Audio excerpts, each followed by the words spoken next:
वो उसकी perfect illusion थी, जब तक सच सामने नहीं आया। ये है ट्विस्टेड लाइज। Chapter 12 Stella. सुबह के बारे में कुछ तो होता है जो हमेशा पिछली रात की चीजें थोड़ी सी अनरियल बना देता है। सिर्फ 12 घंटे पहले मैं अपने लिविंग रूम की टेबल के नीचे घुटी हुई थी, पूरी तरह कन्विंस्ड कि ये मेरे जिंदगी के आखिरी पल हैं। और अब मैं बिल्कुल नॉर्मल तरीके से अपना daily wheat grass smoothie P रही थी और किचन में टोस्ट खा रही थी, जैसे सब कुछ रूटीन हो। अगर केज वहां नहीं होता तो शायद मुझे लगता कि पिछली रात एक सपना था या नाइटमेयर। आयु श्योर तुम कुछ खाना नहीं चाहते? जब मैंने उसके आंखों के नीचे वाले पर्पल स्मजेस देखे तो मुझे गिल्ट का एक झटका लगा।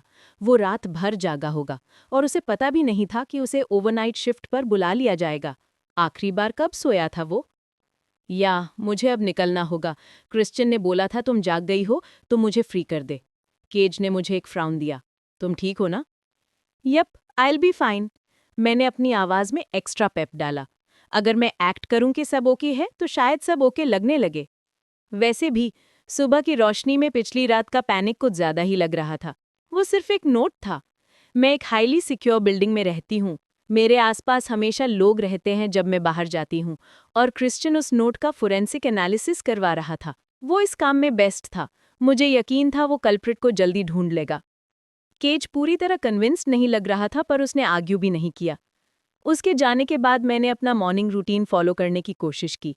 45 मिनट योगा, उसके बाद 15 मिनट मेडिटेशन, जर्नलिंग, और फिर 1 घंटे की सेल्फ डाउट की गट रेंचिंग ओवरथिंकिंग कि क्रिश्चियन को क्या मैसेज करूं या कुछ भी करूं। मुझे उसका शुक्रिया अदा करना चाहिए था पिछली रात के लिए, पर जब भी मैं फ़ोन उठाती, सेल्फ डाउट मुझे फ्रीज कर देता। मुझे लगा था उसका मेरे साथ रहना और केज को मेरे लिए रुकने के लिए कहना उसके लिए भी इम्पोर्टेंट होगा। पर अगर नहीं होगा तो? वो सालों से सिक्योरिटी में काम कर रहा है। उसके क्लाइंट्स बिलियनर्स और रॉयल्टी होते हैं। मैं तो उसकी लाइफ में एक छोटी सी चीज़ हूँ। और हाँ, उसने पूरी रात मैसेज भी नहीं किया। ना टेक्स्ट्स, ना कॉल्स। पर मुझे पता होना चाहिए था। क्रिश्चियन के पास और भी इम्पोर्टेंट काम थे मुझे बेबीसिट करने से। वो एक $multi-million कंपनी चलाता है और हम लोग एक्चुअली में डेट भी नहीं कर रहे थे। वो ऑलरेडी अपनी लिमिट से ज़्यादा कर चुका था केज को मेरे साथ रात को रहने बोलकर। मैं नहीं चाहती थी कि मैं अपनी एम्बैरेसमेंट और एंग्जाइटी से उस रात को ज़्यादा बड़ा इशू बना दूं। इसलिए मैंने कुछ नहीं बोला और अपने आज के इन्फ्लुएंसर इवेंट की तैयारी में लग गई। और आज एक up and coming fashion designer से मिलना था। मैं इवेंट स्किप करना चाहती थी, पर मुझे कुछ चाहिए था ताकि मेरा ध्यान उस नोट और उसके इम्प्लीकेशन से हट सके।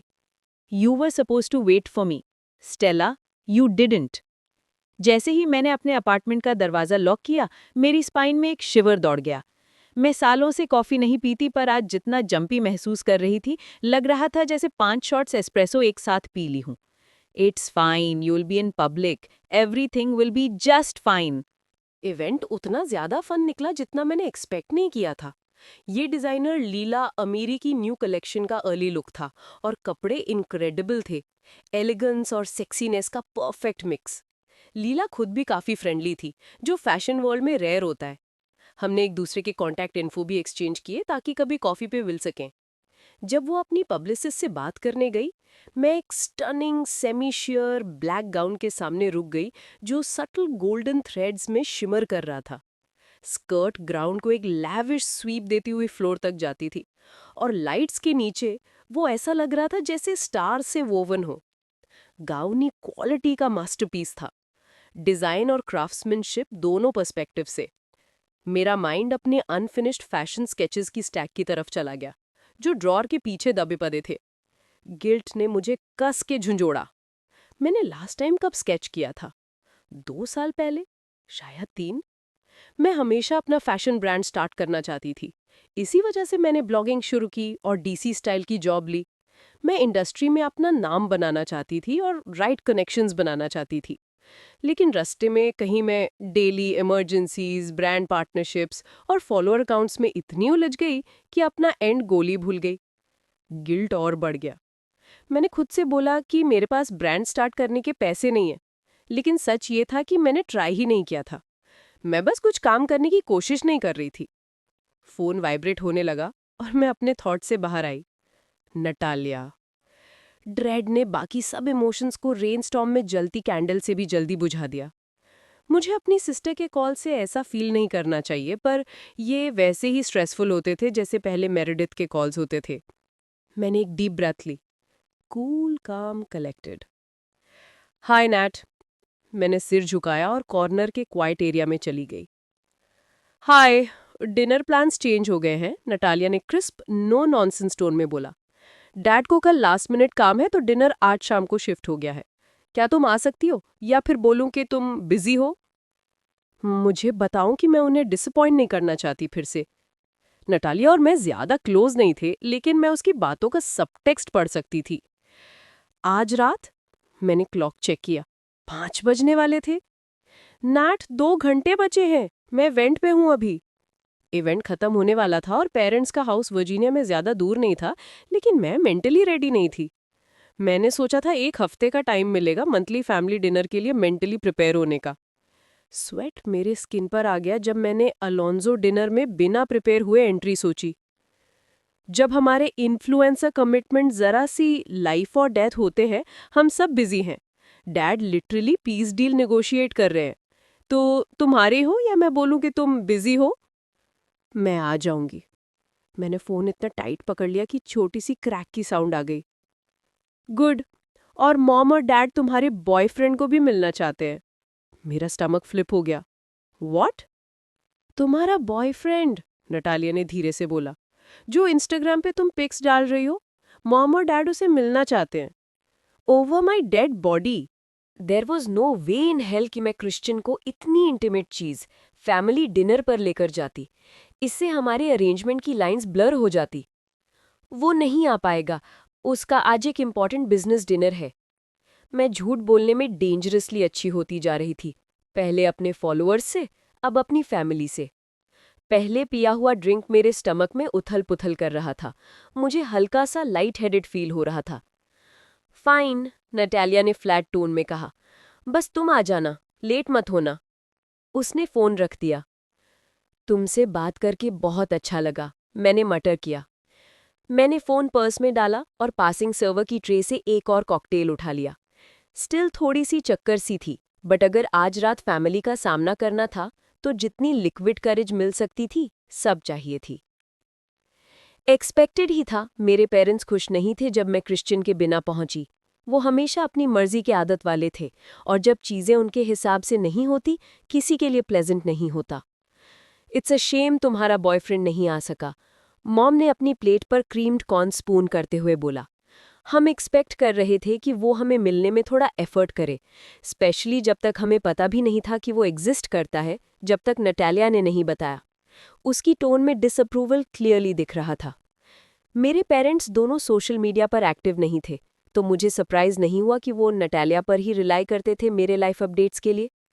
मैंने पानी का एक बड़ा गल्प लिया, पर उससे ना मेरे ड्राई थ्रोट में रिलीफ मिला, ना रेसिंग नर्व्स को। वो नहीं आ पाएगा, उसका आज एक इम्पॉर्टेंट बिजनेस डिनर है। मैं अभी हमारे रिलेशनशिप पर कुछ कहना नहीं चाहती थी जब तक वो सीरियस ना हो जाए। Is it serious? डैड ने आईब्राउज रेज किए। Standing at a muscled 6'3", Javis Alonzo काफी इंटिमिडेटिंग थे, हाइट से भी ज्यादा प्रेजेंस से। वो येल में फुटबॉल खेल चुके थे, क्लास के टॉप ग्रेजुएट थे और प्राइवेट और पब्लिक सेक्टर दोनों में हाई लेवल पोजीशंस होल्ड कर चुके थे before becoming chief of staff to the secretary of state. मेरी मॉम सिटी की टॉप एनवायरमेंटल लॉयर्स में से एक थी, कोर्ट रूम में एक नोटोरियस शार्क। साथ में उन्होंने हमें रेज किया, लव के साथ और फियर के साथ। मेरा मतलब, हम अभी शादी नहीं कर रहे, मैंने लाइटली बोला, क्वेश्चन को डॉज करते हुए। You called him my love in your caption.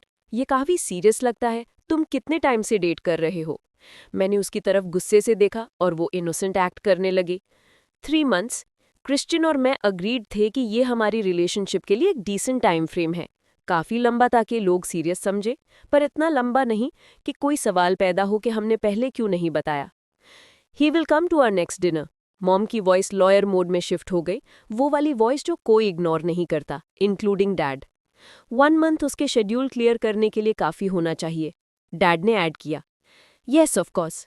Absolutely not. अगली बार मैं कोई और एक्सक्यूज बना लूंगी। फिलहाल आर्ग्यू करने से पेरेंट्स को अपीज करना ईजी था। एक्सीलेंट, अब जब ये क्लियर हो गया तो चलो टेबल के अराउंड बैठे और पिछले महीने की अपनी अकम्प्लिशमेंट्स शेयर करें। मॉम सीधी होकर बैठी। उनका हाइट और ग्रीन आइज मैंने इनहेरिट किए थे, पर उनकी लीगल करियर की पैशन नहीं, उनके डिसअपॉइंटमेंट के लिए। मैं स्टार्ट करती हूँ। मैंने एरिको ऑयल के अगेंस्ट केस जीता। मैं अपने प्लेट में खाना इधर उधर कर रही थी जब मेरे पेरेंट्स और सिस्टर अपनी लेटेस्ट प्रोफेशनल अचीवमेंट्स शेयर कर रहे थे। ये सबका फेवरेट डिनर का पार्ट था, मेरे अलावा। उन्हें ब्रैग करने का मौका मिलता था और मुझे बस स्टमक क्रैम्प्स।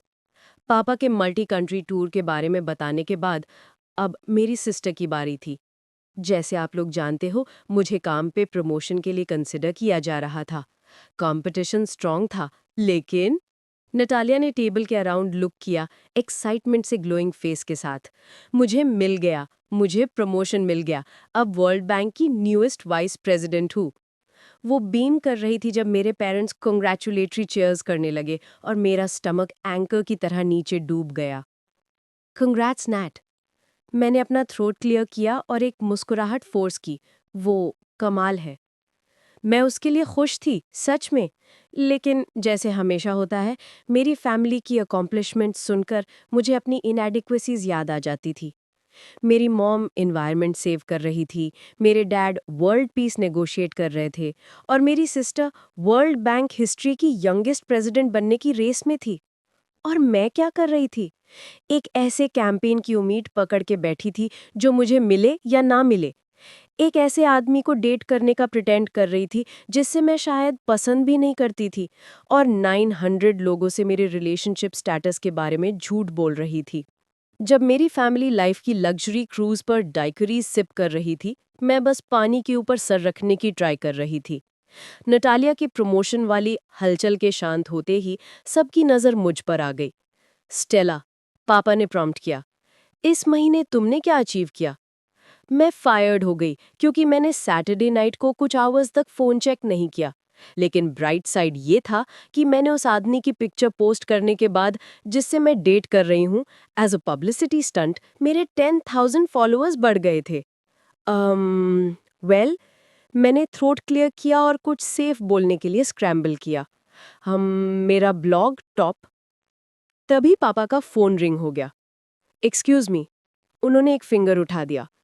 हाँ सर, हाँ, अभी गुड टाइम है। मैंने मॉम और नटालिया की तरफ देखा, जो नटालिया की प्रमोशन सेलिब्रेट करने की प्लानिंग कर रही थी। मैं इनविजिबल जैसे फील कर रही थी। मेरे स्टमक में रिलीफ आया जब मैंने एक चेरी टमेटो फोक से स्टैब किया और मुंह में डाल लिया। कम से कम आज मुझे पेरेंट्स को इम्प्रेस करने के लिए कोई फेक अकॉम्प्लिशमेंट नहीं बनाना पड़ रहा था। एक बार को उनका मेरे करियर में इंटरेस्ट ना लेना ब्लेसिंग लग रहा था। मैं डिजर्ट तक आ गई बिना एक भी सवाल का जवाब दिए, तभी मेरा फोन एक टेक्स्ट के साथ लाइट अप हुआ। Christian, how's dinner? मेरे चेस्ट में एक क्विक फ्लटर हुआ। Me, how did you know I was at dinner? Christian, it's dinner time, call me psychic. मेरे लिप्स पर एक छोटी सी स्माइल आ गई। Smart ass. Me, the food is great, the company could be better. Me, how was your day? हम थोड़ी देर तक टेक्स्ट करते रहे। मेरा डे का recap. Boring office day, Christian के अकॉर्डिंग। ये हमारी लास्ट नाइट के बाद पहली प्रॉपर कॉन्वर्सेशन थी और सरप्राइजिंगली नॉर्मल।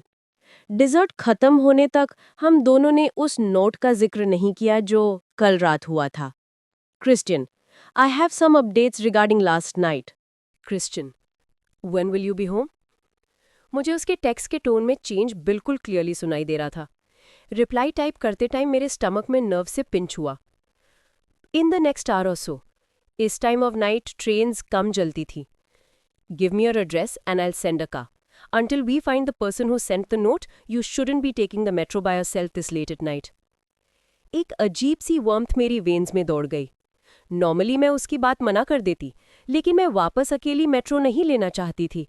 मेरे घर के पास वाला स्टेशन रश आवर के बाद हमेशा क्रीपी तरह से खाली होता था और ऊबर लेना बहुत एक्सपेंसिव पड़ता। मैंने उसे अपना एड्रेस भेज दिया। The car will be there in 20 minutes. Christian, I will see you soon. उसकी लास्ट टेक्स्ट ने मेरी हार्टबीट को फिर से फ्लटर करा दिया।